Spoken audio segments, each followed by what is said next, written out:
তোমাদের অসংখ্য ছেলেদের মধ্যে বেঈমান তোমাদেরকে লাওয়ারিস বানায় দিছে, লাওয়ারিস। তোমার বংশের কোনো পরিচয় নাই, তোমার ধর্মেরও কোনো পরিচয়।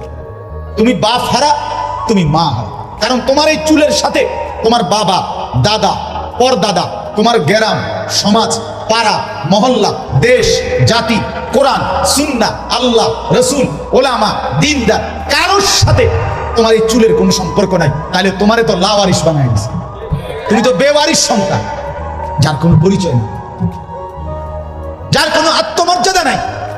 আরে বেটা, এত বেগায়রত মুসলমান হয় না।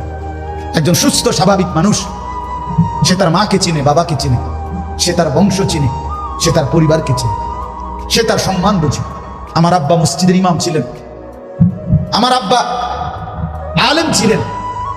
আমি সারা জীবন মনে রাখছি যে আমাকে এই পথে চলতে হবে। এটা আমি বুঝছি, এটা আমাকে বুঝতেই হবে। এটা বুঝতে